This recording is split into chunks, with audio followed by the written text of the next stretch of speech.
I'm Erica Hoke. I'm a fertility coach, and I had a 1% chance of getting pregnant. And now I have 4 boys.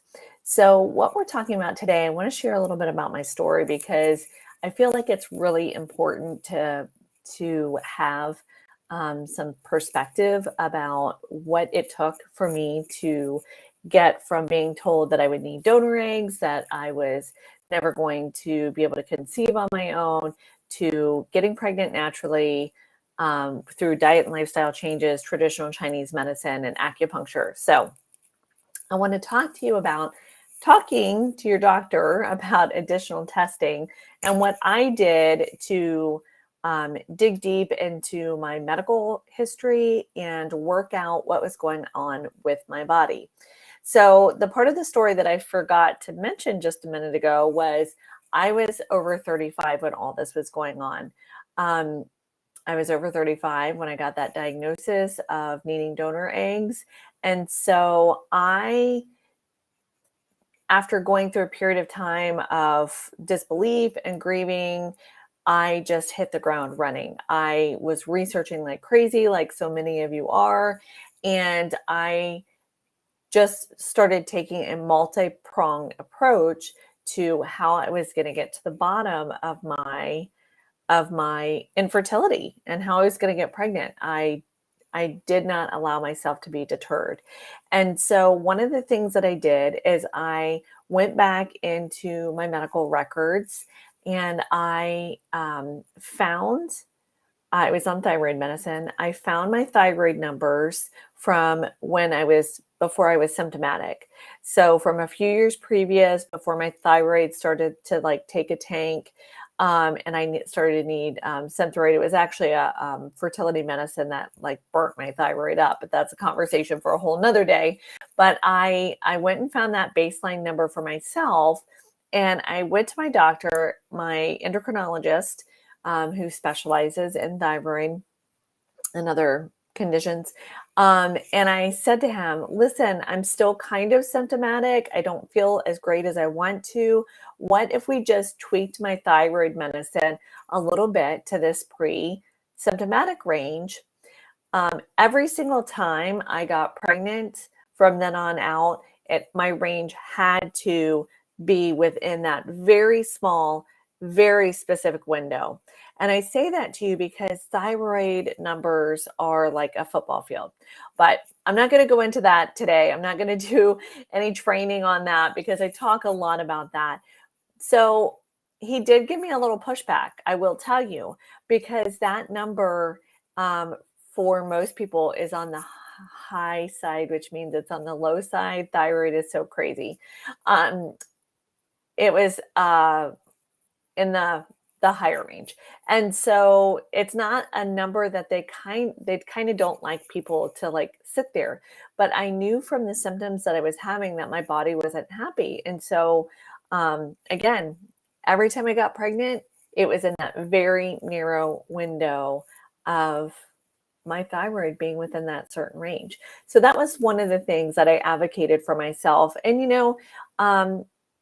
I had a good relationship with that doctor. He and I had been working together for a long time. It wasn't like wasn't like a lot of pushback is what I'm trying to say, because that's what people say to me all the time. They're like, hey, these are doctors. They went to school for this. And I'm like, yeah, and you are in your body and you know how you feel. And you also have dysfunction and dysregulation and dis-ease in your body in the form of reproductive problems. So we have to do something different in order to get a different result. A lot of my clients have gotten to the end of their road or into their rope, one or the other or both, in terms of finances or opportunities, or just don't know where to turn next. So we have to do something different, right? So the other thing that I want to tell you about is that I had multiple laparoscopic surgeries. I'm not going to get TMI here with you this morning, but I had multiple laparoscopic surgeries. And I had my last surgery after being told that the other 2 surgeries were perfectly fine. They went in, they did through my belly button, they did the laparoscopy, They did the hysteroscopy through my vagina. They did the whole thing. They didn't see any fibroids. They didn't see any problems. They didn't see anything. So a few months would go by. So in between the first surgery and the second surgery, nothing here. Okay, well, we're going to try again. We'll do it a little bit different way. Still nothing. Still don't see anything.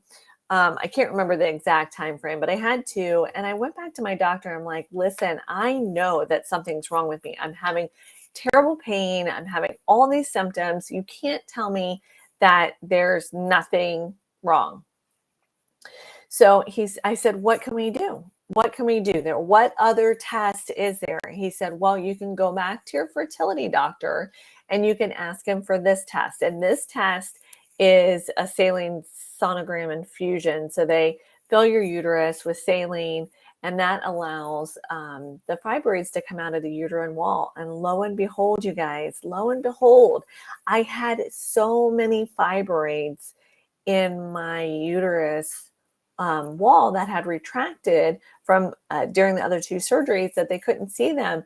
They took out like a whole handful of fibroids.